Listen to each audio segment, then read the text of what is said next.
సాగి శిష్యులలో యేసు ప్రేమించిన ఒకడు ఆయన మోక్షస్థలమును ఆనుకొని కూర్చుండి ఉండెను. యేసు ఎవరిని గురించి ఈ మాట చెప్పును అడుగుమని సీమోను పేతురు అతనికి సైగ చేసెను. అతడంటే యేసు మోక్షస్థలమున వంగి ప్రభు అతడెవడు అని ప్రశ్నించెను. నేను రొట్టె ముక్కలు ముంచి ఎవరికి ఇచ్చేదనో అతడే అని యేసు సమాధానమిచ్చి ఒక రొట్టె ముక్కను ముంచి సీమోను ఇస్కరియోతు కుమారుడు యూదాకు ఇచ్చెను. ఆ ముక్కను అందుకొనినంతనే సైతాను వానిలో ప్రవేశించెను.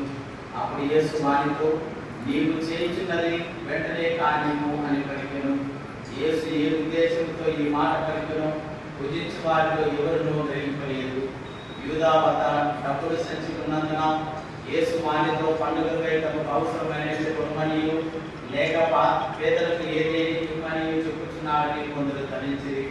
యూదా ఆ రొట్టె ముక్కలు తీసుకుని వెంటనే బయటకు వెళ్ళిపోయాను. అది రాత్రి వేళ. యూదా వెళ్ళిన పిమ్మట యేసు ఇతను ఇప్పుడు మనిషి కుమారుడు మహిమపరపబడి ఉన్నాడు. ఆయన యందు దేవుడు మహిమపరపబడెను. ఆయన యందు దేవుడు మహిమపరపబడిన ఎడల దేవుడు తన యందును ఆయన మహిమపరచును. వెంటనే ఆయన మహిమపరచును. చిన్న బిడ్డలారా, నేను కొంతకాలం మాత్రమే మీతో ఉందును. మీరు నన్ను వెతుకుదురు. నేను వెళ్ళే స్థలములకు మీరు రాజారారు అని యూదులతో చెప్పినట్లే మీతో కూడా చెప్పుచున్నాను. అందుకు సీమోను పేతురు ప్రభు నీవు ఎక్కడికి వెళ్ళుచున్నావు అని అడిగను. నేను వెళ్ళే స్థలములకు ఇప్పుడు నీవు నా వెంట రాలేవు, కానీ ఆ తర్వాత రాగలవు అని యేసు చెప్పెను. ప్రభు ఇప్పుడు మీ వెంట నేను ఎందుకు రాలేను? నేను మీ కొరకు నా ప్రాణమునైనను ఇచ్చేదను అని పేతురు పలికెను.